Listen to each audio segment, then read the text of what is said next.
Now, from your community, local news that matters. This is NBC6 News at 6. You see, we have fire officials battling the flames coming from this. They say it's a Masonic church. Hey, Alex, I actually never thought I would see snow here in Louisiana, but hey, you never really know what to expect. Mayor Perkins and health officials want to continue to alert the community that a pandemic is still going on. After nearly 3 hours in court today, U.S. District Judge Murray Hicks Jr. sentenced Caldwell to 6 years in federal prison. Police are calling it a tragedy. People in the community are calling it senseless. According to our records, this is the 58th homicide to occur in Shreveport. While the snow may have been nice to take pictures for many families, that was not the same pleasant experience for a lot of people here in the city. You guys can see behind me, the roads are back open, but that was not the case a few hours ago. According to Bossier City Police Department, the incident took place actually around 6:30 this morning.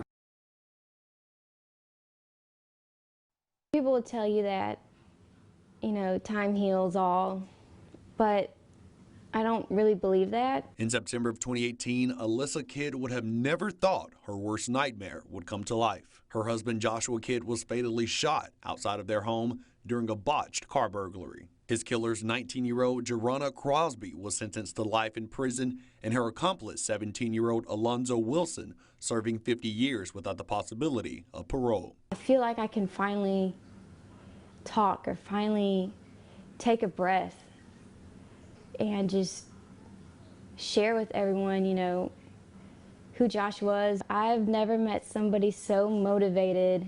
He was just so enthusiastic with everything. He talked with his arms. He was this big, gentle giant. And I mean, he filled a room instantly. So I'll miss that type of, the energy he brought. She says the pain of losing a loved one is almost as hard as the life her son now has to live.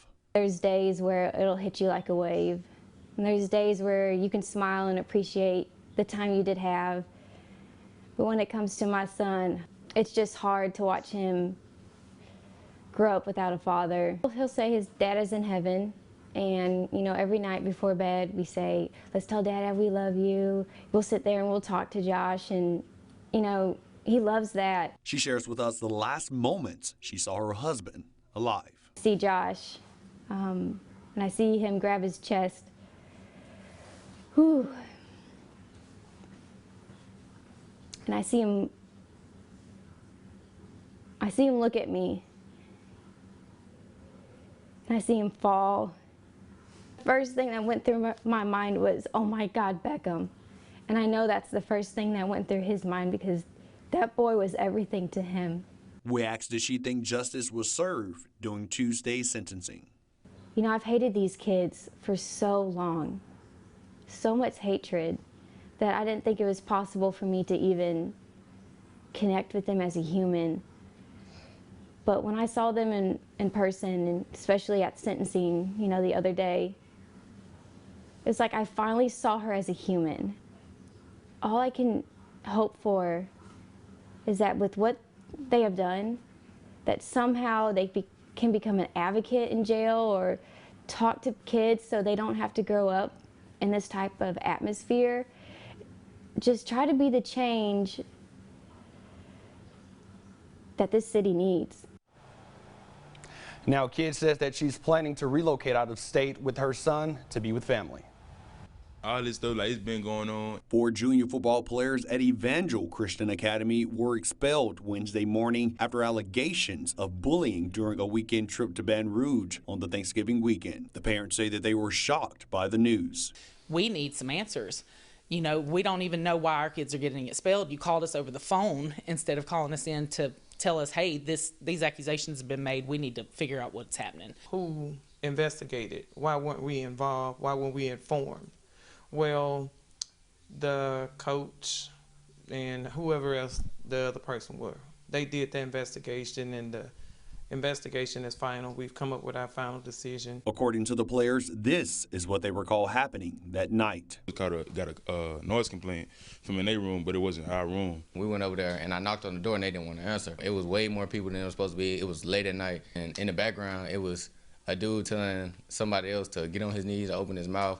And the dude had just got out of the shower. He had a towel around him by himself. The players say that they were not involved in the incident, but they did witness the wrongdoing. I feel bad for him, but I'm not the type of person that he's autistic, so, but I should have did something about it, but I didn't want to wake the coaches up and then they just be like, why are we all horse playing? Because it was going to turn into something that we ain't want. I don't know how severe his autism is. That's not okay. That's almost sexual assault.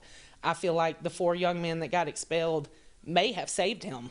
The school principal released a statement saying, "We release students from our school that we love, but they cross the evangel line with their behavior. We have a strict policy when it comes to bullying. I'm sure that seems harsh to the parents of the disciplined students. I understand that, but it's the evangel way. We don't want any student here to feel uncomfortable in their space because of the intimidation by another student." The players and the parents say that this has impacted them mentally and could impact their athletic future.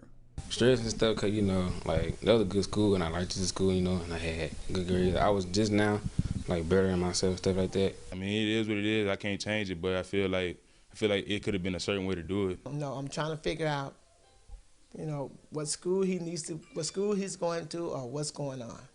And I'm highly upset because my son, one of the ones that had got violated. The parents say that they just want answers and clarity. I hope that they get to play football next year, Put your feet in our shoes and see what we're going through with our children. In Shreveport, Darran Todd, NBC6 News.